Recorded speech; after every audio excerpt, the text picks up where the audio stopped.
Guys, Kenwood Sports, man. I'm back with another one, man.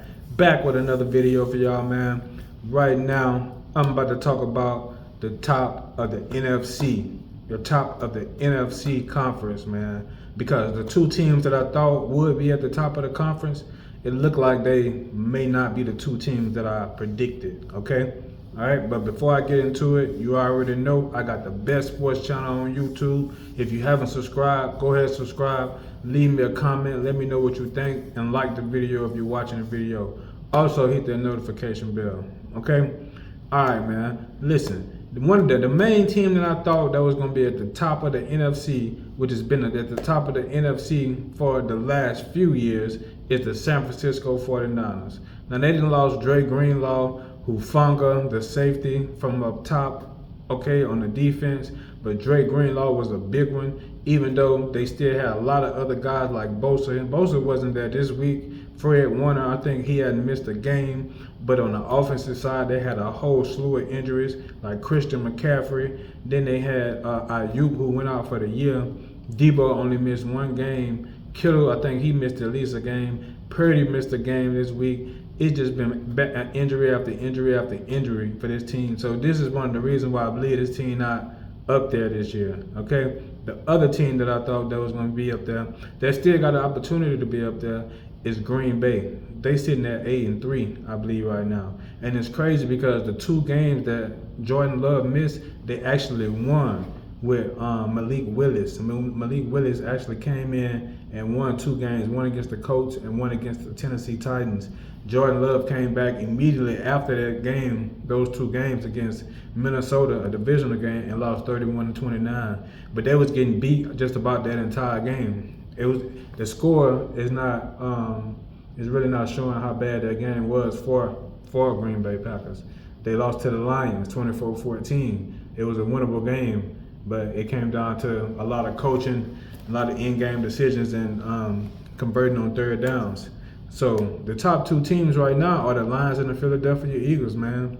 It was a lot of noise being talked about the Philadelphia Eagles, and it was warranted because of how they went out last year. They went out last year losing probably like 5 of 6, and then they lost that playoff game to the Bucks. They got beat pretty good by the Bucks last year in that playoff game, and then they had the opportunity at their fourth game this year to play the Bucks again and got beat 33-16. Okay. But having Saquon Barkley on this team has changed the whole dynamics of this team, man. Saquon has been going all the way off. The last 5 games, I'm going to call it out the last 6 games, the rushing yards from Saquon Barkley. 176, 108, 159, 66, 146, and 255. This dude is going off right now. I feel like my lips dropped, but anyway, I'm going to keep on going. But Saquon Barkley has been going off with them. I'm telling you, they comfortable with Saquon back there doing what he do. All he do is get that little break. Once he get that break, the speed that he got, he gonna leave everybody behind him. But he definitely leading the lead right now in rushing. And Philadelphia hasn't won their last 7 games in a row. So they sitting at 9-2 right now. Okay, so that's the other team that's one of the top teams. The other one is the Lions, and the Lions sitting at 10-1. I feel like the Lions got the coaching advantage with Dan Campbell. I love Dan Campbell as a head coach. I love his energy. I like his decision making, but sometimes he can be over aggressive. He can be over aggressive to go for onside kicks, and when he don't really got to go for them. And Nick Sirianni seemed to make questionable decisions at times. But the only game that the Detroit Lions then lost was the Tampa Bay Bucks, man. They lost to the Bucks the second game of the year, 20-16. And that's when everybody said the Bucks was for real. The Bucks is not a bad team. They also been having to deal with some injuries as far as the wide receivers. Mike Evans, I believe Mike Evans came back yesterday, and then Chris Godwin, he went out for the year a few weeks ago. So the Tampa Bay Bucks did handle their business, 30-7. But the top 2 teams in the NFC right now is the Lions and the Philadelphia Eagles. I don't know if it's gonna stay like that because, like I said, the Packers still got a chance. They sitting at 8-3 right now, and Jordan Love, it's gonna depend on his injuries. It's gonna depend on his health, because I believe the last game that they lost before this, He wasn't. He barely could walk down the field. He barely could walk down the field. But Philadelphia, when they healthy, when they got everybody, when they got AJ and they got Smitty, they hell to deal with. I'm not sure who's gonna come out the NFC West division, but I believe the top two teams are the ones I just called out: Philadelphia Eagles and the Detroit Lions.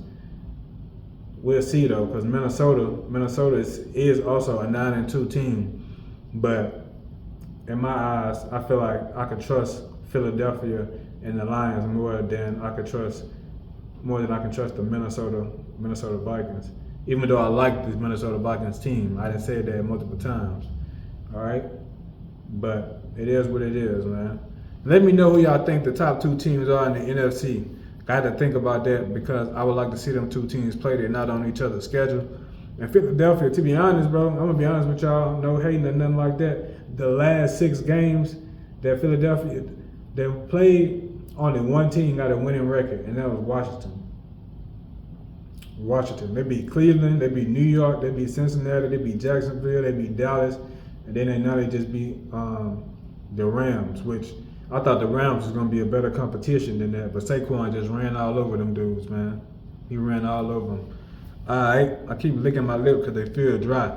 But, man, look, Kenwood Sports. Now, I got the best sports channel on YouTube, man. If you haven't subscribed, go ahead and subscribe. Leave me a comment on who you think the top in the NFC is.